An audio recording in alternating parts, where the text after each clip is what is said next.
দুপুরের কড়া রোদে পিচ গলা রাস্তায় যখন সাধারণ মানুষের টিকে থাকাই দায়, তখন একদল তরুণ বুক চিতিয়ে দাঁড়িয়ে রয়েছেন দিল্লির রাজপথে।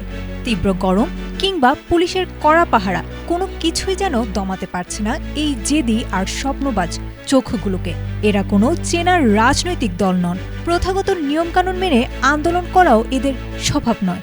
অথচ এদের এক একটি হুঙ্কার কাঁপিয়ে দিচ্ছে ক্ষমতার চেয়ার।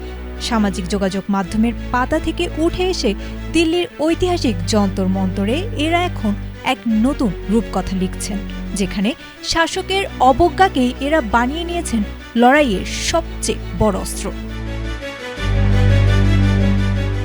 দিল্লির যন্তর মন্তরে গত 10 দিন ধরে চলা এই নজিরবিহীন আন্দোলনের নেপথ্যে রয়েছে ককরোচ জনতা পার্টি। মূলত মেডিকেল ভর্তি পরীক্ষার প্রশ্নপত্র ফাঁসের কেলেঙ্কারির নৈতিক দায় নিয়ে ভারতের কেন্দ্রীয় শিক্ষামন্ত্রী ধর্মেন্দ্র প্রধানের পদত্যাগের দাবিতে রাজপথে নেমেছেন শত শত শিক্ষার্থী ও তরুণ পেশাজীবী। গত মে মাসে ভারতের প্রধান বিচারপতি সূর্যকান্তের একটি ব্যঙ্গাত্মক মন্তব্যকে পুঁজি করে বোস্টন ইউনিভার্সিটির ছাত্র অভিজিৎ দীপকের একটি এক্স পোস্টের মাধ্যমে জন্ম নেয় এই দল, যা এখন মিম আর হাস্যরসের গণ্ডি পেরিয়ে রূপ নিয়েছে কোটি তরুণের অধিকার আদায়ের প্ল্যাটফর্মে। এই তরুণদের দাবির সঙ্গে সংহতি জানিয়ে আমরণ অনশনে বসেছেন লাদাখের প্রখ্যাত জলবায়ু আন্দোলনকর্মী ও শিক্ষাবিদ সোনম ওয়াংচুক।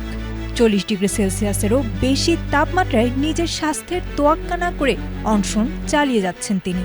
আন্দোলন স্থলে তৈরি হয়েছে এক আবেগঘন স্মৃতি দেয়াল, যেখানে রয়েছে প্রশ্ন ফাঁসের পর হতাশায় আত্মহত্যা করা পরীক্ষার্থীদের ছবি ও নাম। বিরোধীরা এই জেনজি মহারণকে সমর্থন দিলেও ক্ষমতাসীন বিজেপি একে কটাক্ষ করেছে নতুন ভাইরাস বলে। তবে আন্দোলনকারীদের স্পষ্ট হুঁশিয়ারি, শিক্ষামন্ত্রীর পদত্যাগ এবং শিক্ষা ব্যবস্থায় পূর্ণ জবাবদিহিতা নিশ্চিত না হওয়া পর্যন্ত তারা রাজপথ ছাড়বেন না। Desk report, ATN Bangla.